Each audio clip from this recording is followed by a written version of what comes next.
diz assim: criou Deus, pois o homem, a sua imagem, a imagem de Deus o criou. Homem e mulher os criou. Deus os abençoou e disse-lhe, a chamada do primeiro casal. Olha o que Deus diz para aquele primeiro casal: sede fecundos, multiplicai-vos, enchei-vos a terra. Essa foi a chamada para aquele primeiro casal. Então nós podemos ver aqui em Gênesis 1, no versículo 27 e 28, uma corrente missionária que emanava desde o Éden para alcançar as nações, meu irmão. Uma corrente forte impulsionando aquele casal. Sabe o que Deus tinha para o mundo? Não se resumia aquele jardim. Já havia uma palavra de alcance global que sustentava tudo que iria acontecer até os dias de hoje. Não estava sujeito somente ao jardim, havia coisas que Deus havia planejado. Por exemplo, veja, sede fecundos. Sede fecundos. Outra coisa, multiplicai-vos. Outro ponto aqui, ó, não é somente multiplicar, ou seja, sai do jardim, enche a terra. Sede fecundo, multiplica, sai do jardim, rompa as paredes do jardim, enche a terra. Havia uma ordem missionária para o casal originário, irmãos: encher a terra, um mandamento missionário. Deus estava dizendo para ele: ei, escute aí, para um pouco, sai da sua casinha, olhe para mim. Deus estava dizendo: não fiquem mais no jardim. Havia essa palavra.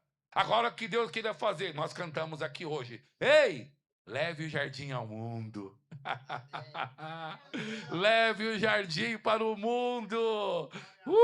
Glória a Deus. Leve a cultura do jardim para as nações. Qual era a cultura? Seja fecundo, multiplicai-vos, enchei a terra. Essa era a cultura missionária estabelecida no jardim, que deveria ser projetada ao mundo. E desde então o jardim era um modelo para que as nações fossem alcançadas. Mas quantos sabem, para toda chamada missionária, sempre haverá uma resistência. Eu vi outro dia um livro de A.W. Grant, que ele falava sobre a maior reunião de todos os tempos, citando João 3,16 e Apocalipse 7, versículo 8. Ele falava assim: se resistiram à mensagem de Paulo, se resistiram à mensagem dos Reagans, se resistiram à mensagem dos Osborne, se você acha que não vão resistir à sua mensagem, você acha que vai ser florzinho o tempo todo? Não, vai ter aquele que vai resistir à sua mensagem. E quem está na frente evangelística sabe o que é isso. Você cheio de amor, entregar uma sopa, um pedaço de pão, um Novo Testamento, e a pessoa dizer: não quero. Ou até mesmo ameaçar algum dolo físico. Eu já uma vez, numa frente evangelística, um homem falou: sai daqui, senão eu enfio a mão na sua cara. Uma ameaça, um dolo físico no evangelismo. Então vai haver sempre uma corrente de pessoas que vai criar resistência. Por exemplo, a Torre de Babel foi uma delas. Qual é o desespero de Babel? Vamos crescer, vamos edificar, vamos crescer. Só que a ordem de Deus não era crescer para cima. Essa não é a ordem de Deus. Qual que era a cultura do Éden? Multiplicai-vos, enchei a terra. Então eu entendo que Babel foi sim uma resistência para aquilo que Deus queria fazer com aquele povo naquela época. Imagina, o Senhor falou e repetiu depois do dilúvio exatamente as mesmas palavras que foi no Gênesis, para Adão. Ele repetiu depois do dilúvio: enchei-vos a terra. Ele não falou construí-vos na terra. Ele não apontou o crescimento para um prédio, para uma torre. Ele apontou o crescimento, enquanto eles olhavam para o crescimento assim, ele apontou o crescimento assim, ó. Uma vez perguntaram para John Wesley: ei, John, você fala tanto de evangelismo global, alcançar multidões, mas, John, a sua igreja é uma capelinha tão pequena. Aí John Wesley, ele olhou assim: rapaz, você não entendeu nada, cara. Sua mente é muito provinciana. A minha igreja, ó, dá uma volta comigo assim, ó. A minha igreja é do tamanho do mundo. Uau! Diga assim: a minha igreja é do tamanho do mundo. Essa é a nossa igreja, a Assembleia dos Santos dos últimos dias, meu irmão. Essa é a nossa igreja, a igreja que vai para o céu, a igreja que Deus escolheu para ser coluna e baluarte da verdade nesse mundo perdido e corrompido, meu irmão. Essa é a nossa igreja, aleluia. E o Senhor falou e repetiu, meu irmão. Multiplicai-vos, multiplicai-vos. Mas não funcionou para eles. Eles estavam preocupados somente com o edifício. A única visão deles era edifício, era a construção. E esqueceram das palavras. Nós não podemos esquecer as palavras que nós recebemos. Paulo falou para Timóteo assim, ó, enquanto não se cumpre as palavras que foste alvo, trabalhe. Tem palavras, devemos trabalhar para que essas palavras se cumpram, irmãos. Todos aqui já receberam palavras. Todos sabemos o que deve ser feito em relação ao campo missionário. E o que aconteceu em Babel? Uma bomba atômica foi jogada no meio daquele povo. Uma bomba chamada línguas, querido. Que quando refere-se ao Novo Testamento, em Atos 2, diz que vem em forma de um redemoinho. O que tem no redemoinho, o núcleo, que tem em cima prótons e nêutrons. Quem é os prótons e nêutrons? O Pai, o Filho. E quem está no núcleo é o Espírito Santo. O Espírito Santo irrompeu no meio daquele povo e dividiu a linguagem deles. Por quê? Porque a ideia de Deus não era um edifício. A ideia de Deus era a palavra espalhar pelo mundo. A ideia de Deus era povos, tribos, línguas e nações. Quando Deus falou em João 3,16, porque Deus amou o mundo de tal maneira que deu o seu Filho unigênito para que todo aquele que nele crê não pereça, mas tenha a vida eterna. Era uma visão de Deus estabelecida na terra para o evangelismo global.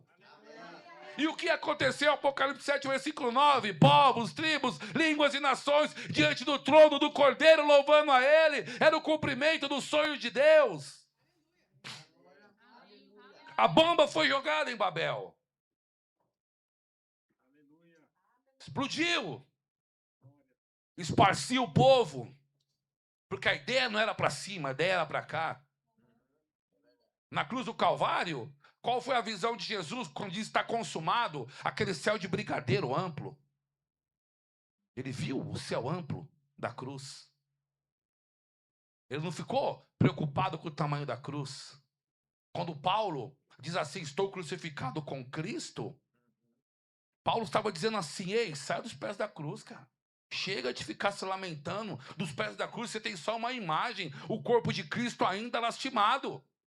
Mas quando você se crucifica com Ele, você pode, como Jesus disse assim, uau, está consumado. O que você sonha para o campo missionário? Está consumado, irmão. Está feito. Está feito. Chega de ter somente a visão do Cristo informe, do Cristo maltratado. Está na hora de você se colocar naquele local que Ele estava e ver tudo que diz respeito à sua vida já feito, já realizado. A igreja brasileira, irmãos, ela vai por todas as nações, querido. Ela vai por todas as nações, mas a questão é que nós ainda estamos lidando com a bomba atômica chamada Babel, que são os idiomas. Agora, se você tem uma chamada missionária, você sabe que qualquer momento vai ter que ter esse kairós na sua vida. Você acha que você vai para o campo falando português? Você tem que aprender no mínimo inglês, tem que aprender o espanhol, tem que aprender o mandarim, que é a linguagem financeira mais falada do mundo. Tem que aprender o cantonês, para ir lá para os cantões da China, onde você pode alcançar no mínimo 5 países com o cantonês. O pastor Marcos Honório esteve lá. Ele esteve na Caxemira, o pastor Marcos Honório. Lá, qualquer um lá na Caxemira fala 4, 5 idiomas. Por quê? Porque as línguas Deus repartiu. Eu alcancei um homem com uma palavra, Slava Bogo, porque a graça do Senhor veio sobre mim para falar uma única palavra que tocou o coração daquele homem tão longe do país de origem dele, num clube de campo, ser alcançado com uma palavra, irmãos. Devemos aprender idiomas. A igreja brasileira sim vai por todas as nações, mas não podemos ir falando português, querido. Se você vai sair do seu país para ir para outro país pensando em alcançar brasileiro, como disse nossa irmã, existem missões para ser feitas aqui. Missão transcultural requer treinamento. Para isso temos uma escola de missões, Rema, lá em Campina Grande, que vai preparar sua mochila para que você vá para o campo com sabedoria. Nós aprendemos o espanhol, aprendemos o Guarani em partes, não falamos o Guarani na excelência, mas aprendemos o Guarani, tantas coisas para discernir. Muitas vezes eu ministrando a palavra e eu começava a fluir debaixo da unção, eu falava em Guarani palavras que chegavam no coração das pessoas. Mesmo não detendo o idioma, o léxico guarani, porque o Paraguai é um país bilíngue, que é o pai fala espanhol, as duas são línguas originais e o guarani. Muitas vezes falávamos palavras que chegavam no coração das pessoas. Agora, para um estrangeiro ouvir uma palavra no idioma dele, você não sabe a alegria que dá para eles. Você não sabe. É demais isso quando você chega numa pessoa e fala, por exemplo, eu chegava na cadeia e eu falava assim, Nyandejara Tanderobasá, que significa, meu Deus, o meu Criador, aquele que me gerou, te abençoe. Uau, aquelas pessoas viam assim, olha, ele se esforçou para aprender uma frase do meu idioma. Isso tem valor, irmãos. Tem valor. O meu amigo Rick Williams, ele foi para os Estados Unidos, ele é americano, ele é pastor auxiliar em Guaratinguetá. Ele falou que foi muito triste ele ter que pregar em igrejas lá e pediram para ele pregar em português. Ele falou assim, meu Deus, onde está a obra missionária aqui? Se eu tenho que pregar no meu país de origem em português. Irmãos, aprenda idiomas. Aprenda idiomas. Fale outros idiomas. Graças a Deus que realmente nós temos conhecido, né, muitos jovens irmãos que têm falado inglês já. Me surpreendeu outro dia, a namoradinha do Mateus, ela fala o inglês perfeito. Já encontrei jovem que está estudando mandarim. Conhecemos um jovem autista uma vez, no Paraguai, um autista, autodidata que falava 5 idiomas já. E ele estava indo para aprender o sexto idioma, o francês, sem nunca estar numa escola. Por quê? Porque as línguas é do Senhor. E se você se propõe a aprender, você vai aprender o idioma, irmãos. Deus não quer ninguém indouto no campo missionário. Deus quer você com recurso. Deus quer você com sabedoria, com ousadia. Nós não estamos mais em época de mandar missionário ao campo para capengar, não. O missionário dá resposta no campo. O missionário leva recurso, leva ajuda humanitária. O missionário vai para fazer a diferença, irmãos. Você está comigo? Você ficou sério? Ai, ai. Então vamos seguir aprendendo idiomas, irmãos. Essa bomba chamada Babel não pode parar ninguém. Vamos pela fé, irmão. Nós temos crido como verbo da vida e nas expressões vocais inspiradas. Nós temos crido que quando Deus te inspira para falar algo, tem uma interpretação depois. Por que não crer na expressão vocal inspirada para aprender outro idioma? Creia nisso. Nunca é tarde para aprender outro idioma. Smith Wigglesworth se converteu com 45 anos. Só levantou 23 mortos. Inclusive a própria esposa. Não estou pronto para ficar viúvo, pai. E levantou a esposa. Acho que nem homem está pronto para ficar viúvo, né? Nem homem. Somos dependentes de nossas esposas. Ai de mim sem minha loira. Misericórdia. Uau! Deus é bom, né? Amém. Então a gente vai falar idiomas pela fé, irmãos. É pela fé que nós vamos aprender. Eu acho que o crente, né, graduado do Rema, ele tem que aprender a sair do barco um pouquinho. Aprenderemos do profeta Gils que falava: o irmão lê um livro do Reagan e acha que é o espadachim gospel. Não, irmão. Vai ganhar almas que é melhor. Chega de bater no povo. Uma vez eu estava numa cadeia, chegou um homem, Dom Garcete, é um spoiler do meu livro, 2 metros de altura, forte homem. Eu estava com a capivara dele, né, vulgarmente, folha corrida, conhecida como capivara. Ele era um abusador, querido. Tinha violentado e assassinado os 2 filhos. Estava na minha frente. 4 e 5 anos, as crianças. Eu sou pai, vovô. Qual que foi a minha vontade ali? Voar no pescoço dele. Minha vontade era pular no pescoço do camarada. Ah, mas você é crente. Sou crente, claro que eu sou crente. Mas a minha vontade era ter pulado no pescoço dele, cara. Era um Jack. Isso foi em 1 segundo só, gente. No segundo segundo, qual foi a minha vontade? Parece redundante, mas foi o segundo segundo. Era gritar no pavilhão: ei, chegou um Jack aqui, ó. E todos sabemos, somos adultos para saber o que aconteceria com ele, né? No pavilhão, sabendo que era um Jack. Mas houve o terceiro segundo, graças a Deus. Que o Senhor falou comigo: Alex, não se esqueça do seu propósito. Aí eu aliviei. E o Senhor falou comigo assim: o que importa agora, Alex, não é o que esse camarada fez. Já foi julgado pela sociedade, já foi retirado do convívio familiar e julgado pela justiça. A vida dele vai continuar aqui os próximos 30 anos. E eu, ok. E no quarto segundo vem aquela palavra: o que importa agora, Alex, é o que o meu filho fez por ele na cruz do Calvário. Isso resolve. Resolve, irmãos. Nunca mais eu lidei com qualquer tipo de crime dentro do sistema prisional, olhando o que a pessoa cometeu, mas olhando aquilo que meu Jesus fez na cruz do Calvário. Você se esqueceu que o sangue que te libertou é o sangue que vai libertar eles? Outro dia um amigo falou assim: rapaz, eu não gosto de pregar para homossexual, não. Eu não gosto, cara. Eu falei: você esqueceu, lindão? Que você estava na mesma condição com ele, só as funções eram outras. Você era maconheiro, ele é homossexual. O pecado é o mesmo. Só mudou a droga para outra coisa. O pecado é o mesmo. Agora, o sangue que te purificou é o sangue que vai purificar ele. Bill Houston fala sobre isso. Ele fala: cara, o sangue que te liga a Deus é o sangue que liga os pecadores a Deus. Não podemos fazer acepção de pessoas, querido. Amém. Deus é bom. Então o crente tem que andar. Não tem que ter vergonha mais, não. Quando um crente graduado do Rema Brasil chegar num local, alguém tem que gritar: aqueles que perturbam o mundo chegam aqui. Nós somos aqueles que perturbam o mundo, irmãos.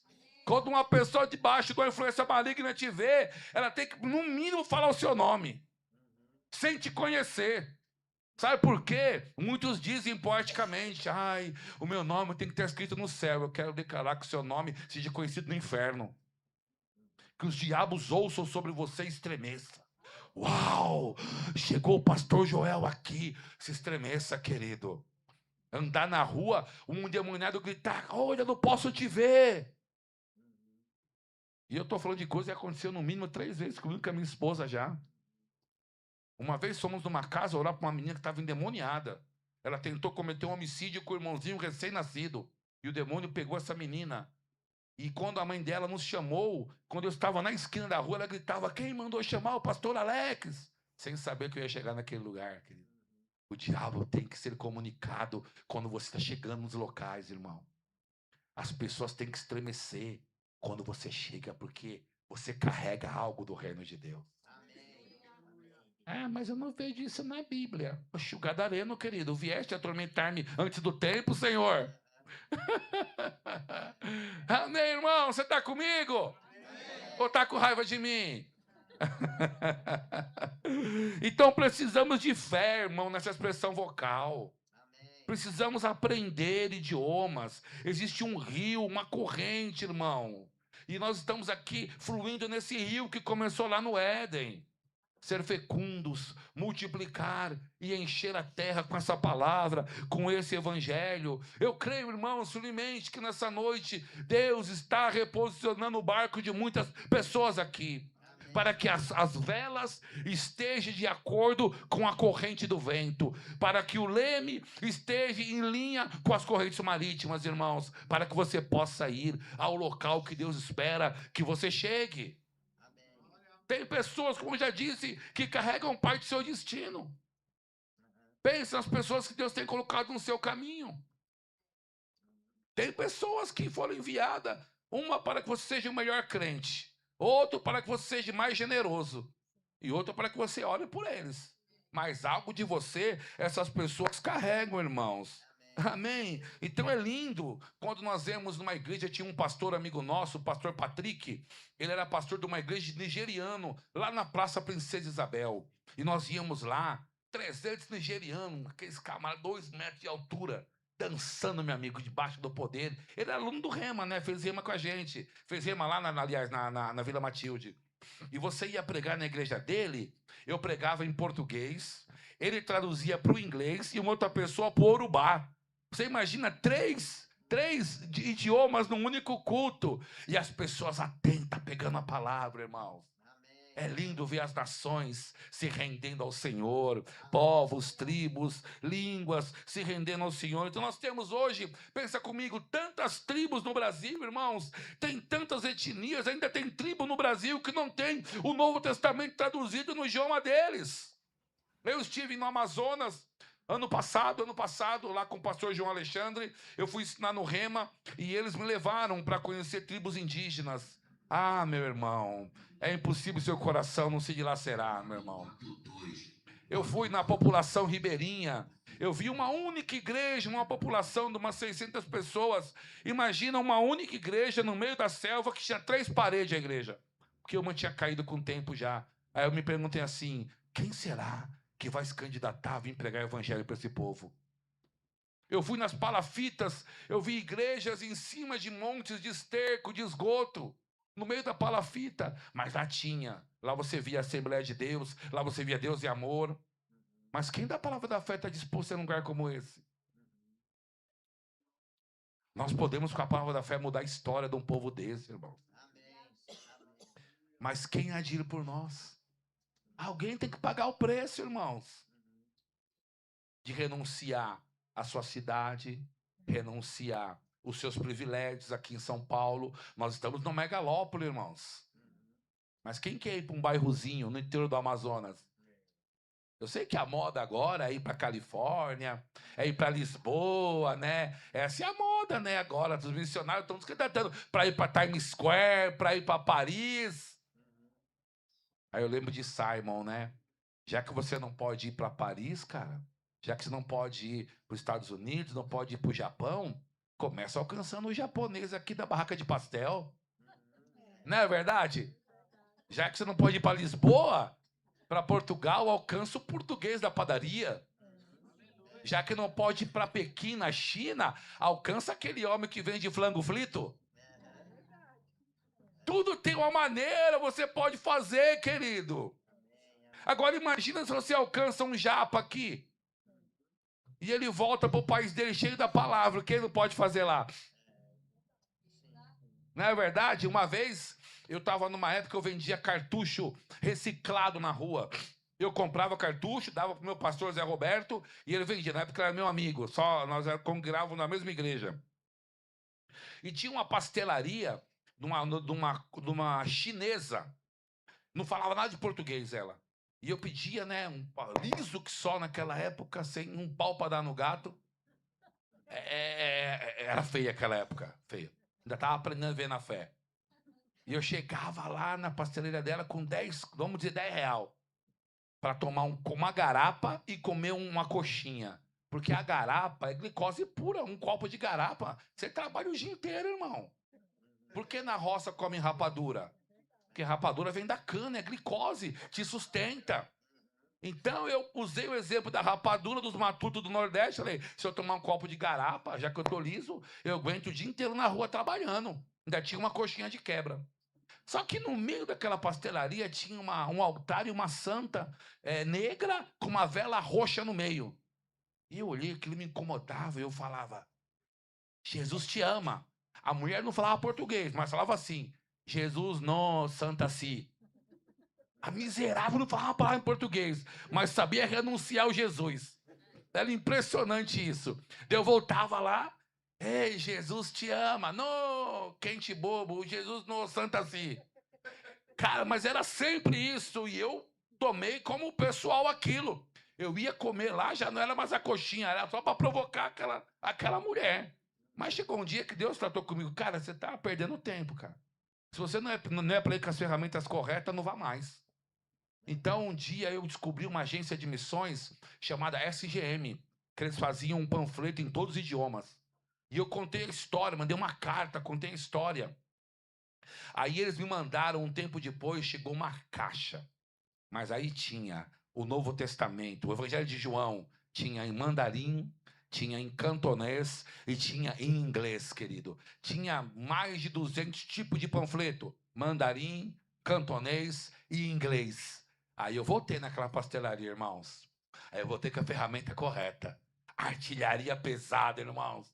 Quando eu cheguei para ela, ela me viu. Acho que ela estranhou que há muito tempo eu não ia. Eu falei, Jesus te ama. Antes dela falar Jesus não, eu coloquei o Evangelho de João em cantonês. E ela olhou, já joguei outro em mandarim. Sem que ela falasse, o olho dela encheu de lágrima. Ela ficou com um nó na garganta. E eu falei, Jesus te ama. E eu apontava, sabe, irmãos? Eu não sei se algum tempo da vida dela, aquela mulher, alguém na China, falou Jesus para ela. Se um parente ou se um irmãos, mas eu sei de uma coisa, uma memória afetiva foi despertado por meio da pregação do Evangelho no idioma dela, irmãos. Eu nunca mais vi aquela mulher, mas se um dia, quando eu atravessar os portões celestiais, eu tenho certeza que aquela mulher ou alguém vai falar comigo, obrigado, porque você buscou a ferramenta correta, irmãos.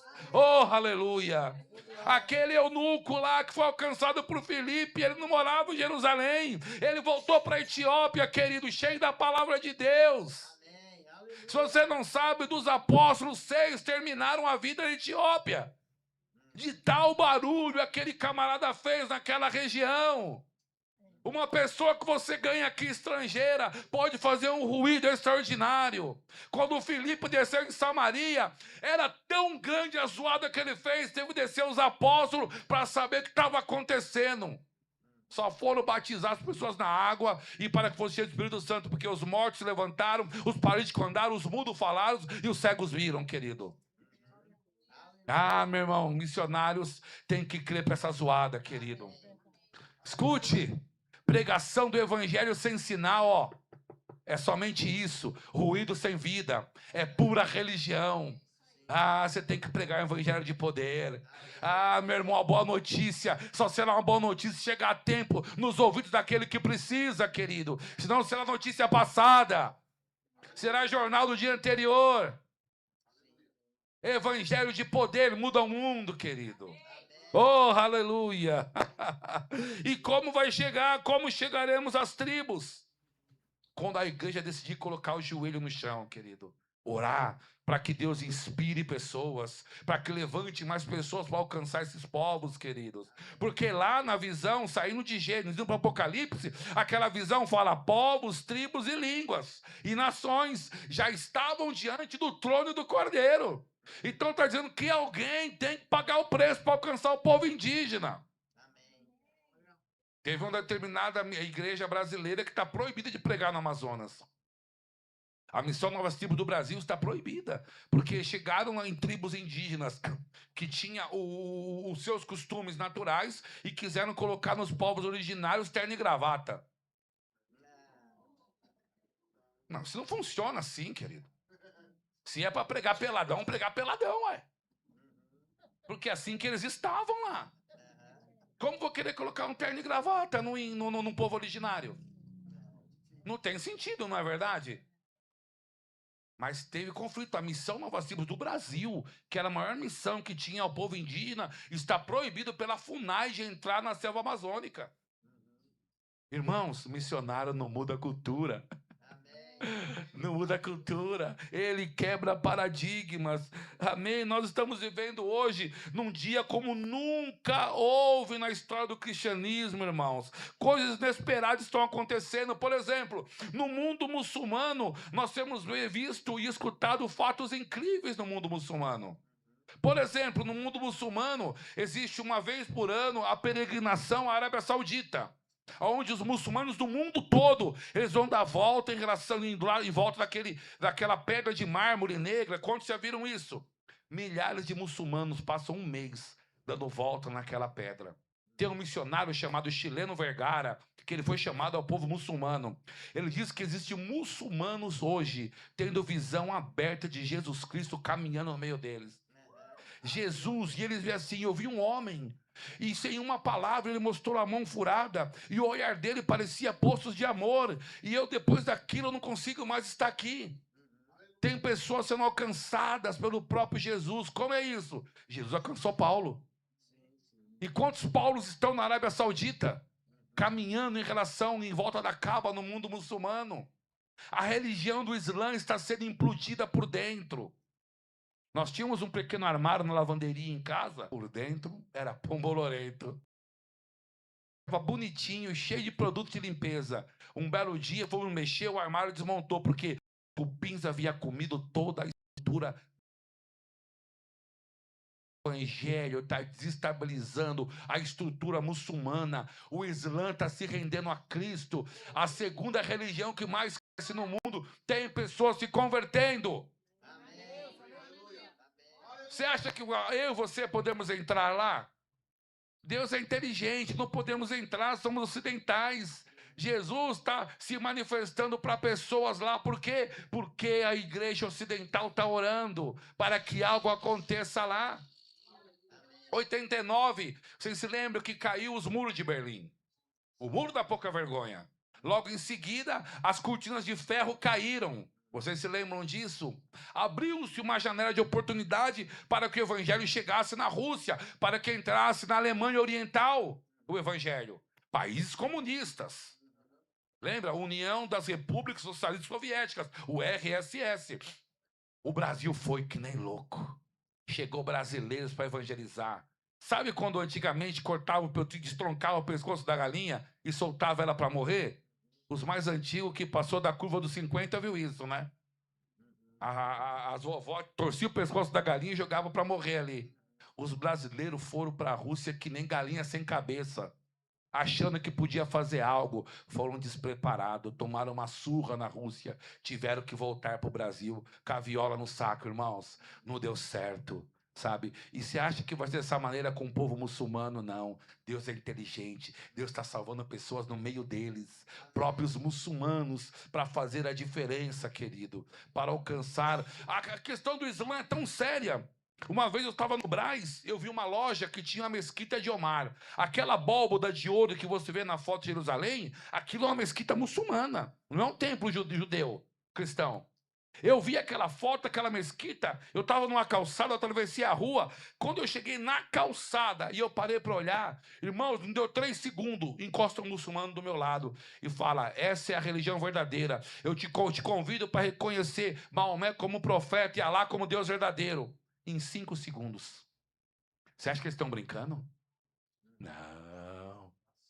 Não, eles estão vindo com tudo. E nós estamos ainda, que nem dizia aquele endemoniado Raul Seixas, com a boca cheia de dente, esperando a morte chegar. Tem que fazer algo, irmão. Amém. Pega sua mão de profeta e coloca no ombro do seu irmão assim e fala: irmão, sai da zona de conforto. Amém.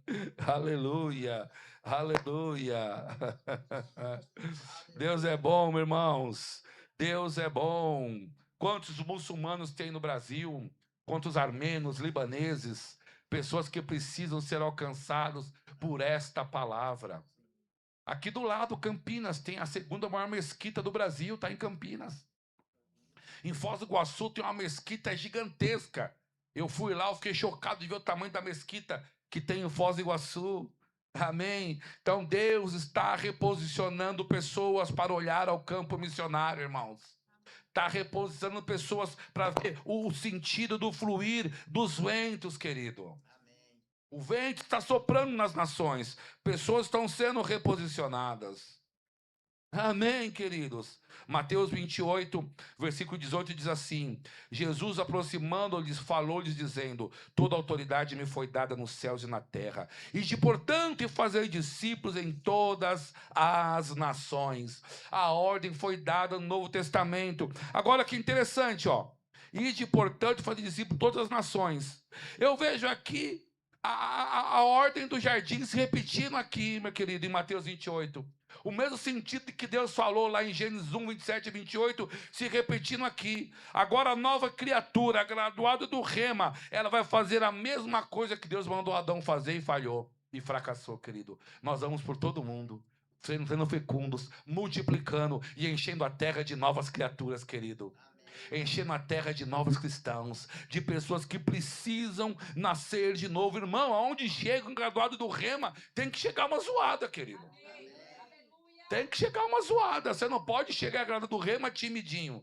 com timidez. Não, tem que chegar pisando fundo. Olha se repetindo, sede fecundo, multiplicai-vos, enchei-vos a terra, fazendo discípulos em todas as nações. Não é um novo tipo de Gênesis, não é a corrente contínua de Gênesis chegando até nós hoje, querido. Não podemos passar despercebido quanto a isso. Sabe o que estava dizendo aqui em Mateus 28? Você está autorizado, a igreja está autorizada, eu estou te mandando, você tem que ir. O Espírito Santo não está te resistindo, irmãos. Ele quer que você vá para as nações, ele quer que você alcance pessoas. O problema é que ainda existe o grande paradigma. Qual que é o grande paradigma? Jesus disse: eu fui enviado somente às ovelhas perdidas da casa de Israel.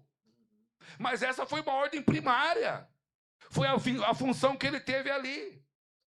Depois ele se encontra com a mulher cananeia, quantos se lembram? Aquela mulher, a atitude dela de dizer que os cachorrinhos comem a migalha da mesa, talvez você não percebeu, mas ela chamou uma dispensação que não estava disponível para aquele dia. Jesus abriu a porta para que o evangelho alcançasse o estrangeiro. Na casa de Cornélio, Atos 10, o italiano. Quando Pedro chega lá, os homens da circuncisão estavam com Pedro, controlando as palavras dele. Mas quem sabe que quando Deus quer fazer algo, o homem não controla? O poder de Deus desceu naquela reunião e aquele estrangeiro italiano recebeu a palavra com toda a sua casa, falaram em línguas, profetizaram, tiveram uma espécie de Pentecostes ali. Mas Pedro voltou para Jerusalém, tímido, teve que explicar para os da circuncisão com que autoridade o Espírito Santo desceu para o estrangeiro. Era Deus sinalizando um novo tempo. Era Deus quebrando o paradigma lá de Mateus 10, para não entrar em caminho de samaritanos, não ir atrás de gentios, somente as ovelhas perdidas da casa de Israel. Essa foi a ordem primária de Jesus. Mas entre essa ordem, o povo se esqueceu que houve um derramamento do Espírito Santo. Permanecei, pois, em Jerusalém, até que do alto sejais revestidos de poder, e ser-me-eis testemunha, tanto em Jerusalém, como na Judéia, Samaria, e até os confins da terra. Houve uma mudança no vento, só que eles não colocaram o leme do barco, nem a vela, em sincronia com o vento, querido. Fique atento contra as mudanças que Deus está colocando para você como igreja.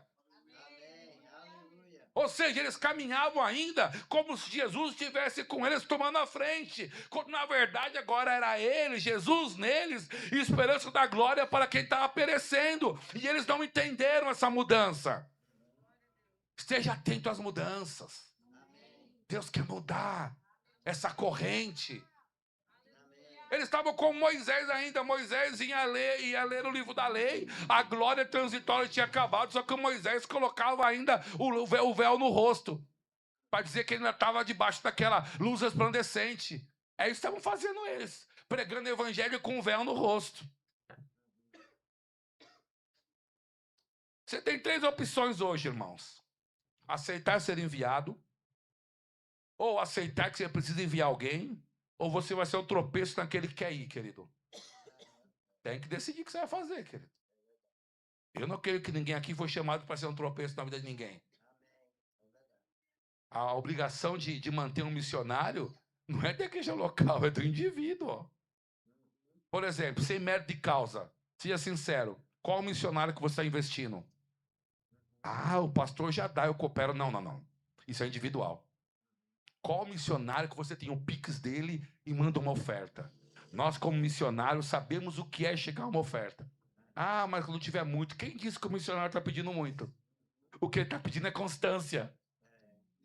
É constância. Ó, eu posso dar tanto durante 1 ano. É isso que o missionário quer. Porque se der uma fortuna, ele vai se perder lá fora. Você está comigo, irmãos? Tem coisa que tem que ser dita. É um culto de missões. Agora, tem um texto que para mim impacta muito e eu vou terminando com ele. Atos 11, é importante você ler. Versículo 19 ao 21, diz assim: Lembra que eles caminhavam num paradigma ainda, somente uma palavra. Fui enviado, senão as ovelhas perdidas com Israel. Não deram atenção para Atos 1:8 e Atos 2, versículo 1, quando o poder foi derramado. E não deram atenção para a questão da mulher.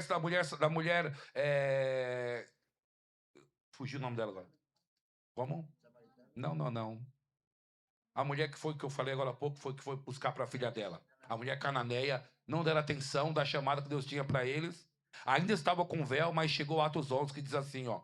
Então os que foram dispersos por causa da tribulação que sobreveio a Estevão, se espalharam até a Fenícia, ó que legal. A tribulação mandou para a Fenícia, para o Chipre e Antioquia. Agora olha que tristeza. Não anunciando a ninguém a palavra, senão somente a judeus.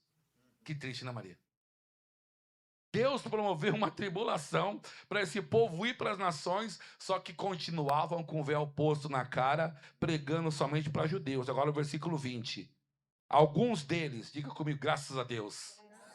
Alguns deles, porém, que eram do Chipre de Cirene, que foram até Antioquia, falaram também a gregos, graças a Deus.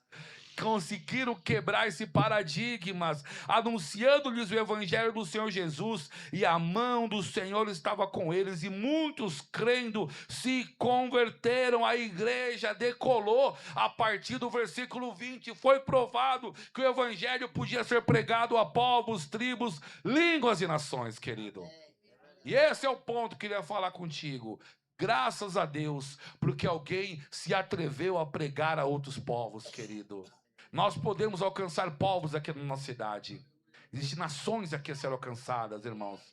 Pessoas. Então se esmere-se em ganhar almas, em trabalhar nos projetos, fazer aquilo que Deus chamou para fazer. Você pode ficar em pé, meu querido? Amém. Aleluia. Aleluia. Deus é bom. Aleluia. Glória a Deus. O verbo da vida vai para todas as nações, irmãos. Aqui mesmo tem pessoas que irão às nações, querido. Se prepare, creia nisso. O poder foi derramado.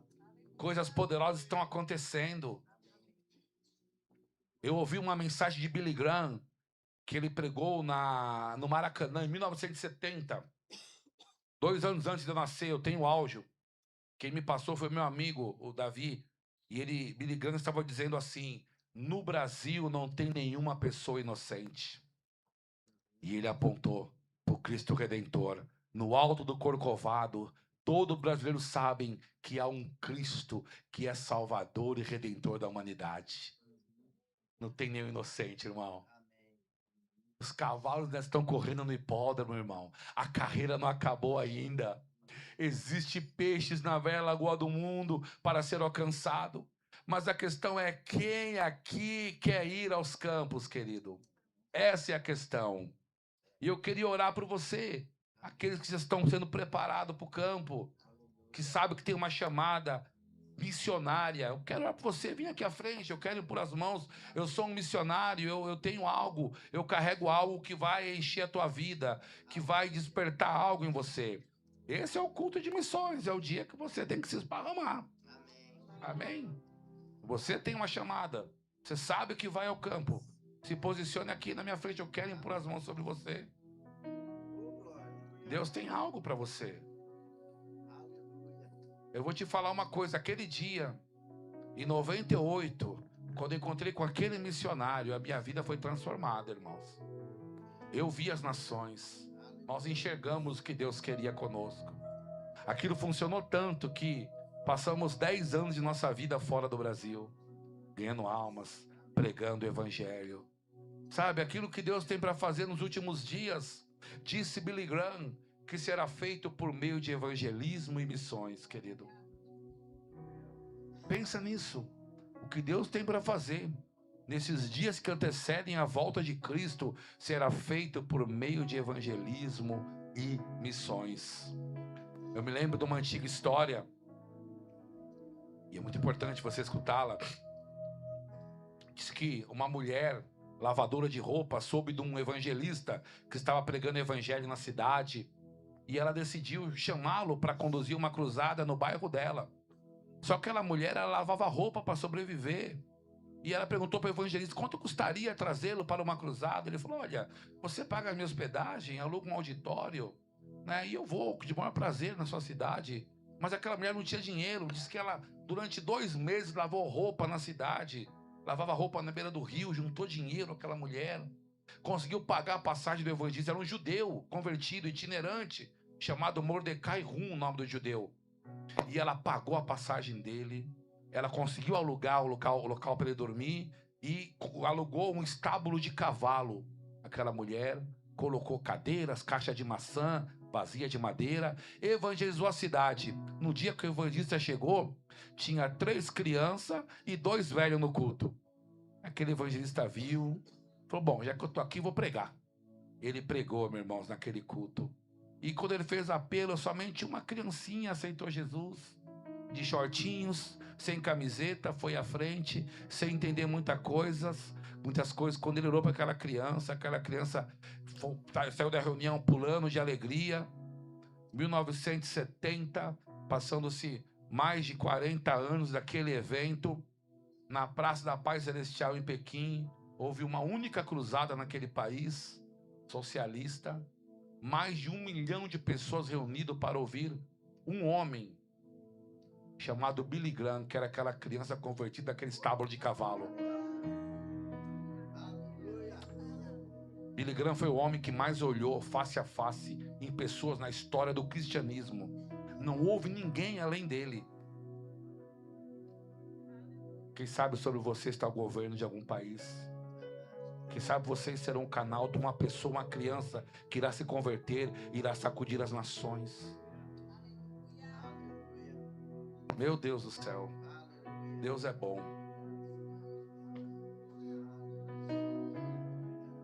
Vocês podem orar comigo, irmãos? Deus é bom, né? Vem aqui, fala. Amém. Pai, obrigado, Pai, pelo teu filho, Pai. Põe minhas mãos sobre ele, Pai. Obrigado por tua obra, Senhor, realizada na vida dele, Pai. O clamor das nações se levantando no coração dele hoje, Pai. Em nome de Jesus. O tempo confirmando, Pai, aonde quer que o Senhor o tenha chamado, Pai. O treinamento o preparando, Pai, para a obra que o Senhor tem reservado para ele. Daquilo que o Senhor tem comunicado conosco, Pai. Por meio da posição de mãos, comunicamos com eles agora. No nome de Jesus. Senhor, obrigado pelo teu filho, Pai, se candidatando à obra missionária, Pai. Obrigado, Pai. Pai, eu ponho minhas mãos sobre ele, Pai. Eu declaro, Pai, a tua boa mão o conduzindo, Pai. E o tempo de permanência na igreja, Pai, testificando da conduta e do caráter dele para aquilo que o Senhor tem reservado para ele no campo missionário. Eu desperto o dom de Deus que está em você, agora mesmo, pela imposição de minhas mãos. Eu desperto esses dons em você. E o Senhor descortinando os locais no qual, não o local, mas os locais no qual você pisará. Eu declaro isso, por meio da imposição de mãos, no nome de Jesus. Eu imponho minhas mãos. Coloca nas costas dela. Eu não sei para onde você vai, mas eu me vi cobrindo você com essa capulana. Sabe, eu creio que Deus vai fazer algo poderoso na sua vida, irmã. Algo poderoso do campo tocando você. Deus vai fazer muito além do que você pode pedir ou imaginar. É como se você estivesse sendo envolvida por um clamor missionário hoje, como se tivesse pessoas clamando por você, por sua chegada, por sua obediência, pelo seu sim. Eu vejo isso no Espírito. Você sendo revestida hoje por um poder missionário chegando até você, sendo revestida hoje por uma nova unção chegando para você hoje, uma capacitação missionária tocando você. É só um símbolo essa capulana, mas algo no Espírito está sendo depositado em você hoje, no nome de Jesus. Pai, o teu poder tocando a tua filha, Pai, fazendo algo novo, Pai, onde quer que o Senhor a tenha chamado, Pai. O Senhor confirmando a tua palavra através dela, Pai, por por meio de sinais, Pai, por meio de operações miraculosas do seu poder, Pai. Eu declaro o evangelho de poder fluindo dela, Pai. Pessoas sendo alcançadas por meio dela, Pai. Coisas sobrenaturais acontecendo, conversões miraculosas acontecendo, Pai. Eu declaro recursos chegando, Pai. Mantenedores se levantando, Pai. Eu quero declarar o tempo, Senhor, da ida ao campo, Pai, se diminuindo, Pai.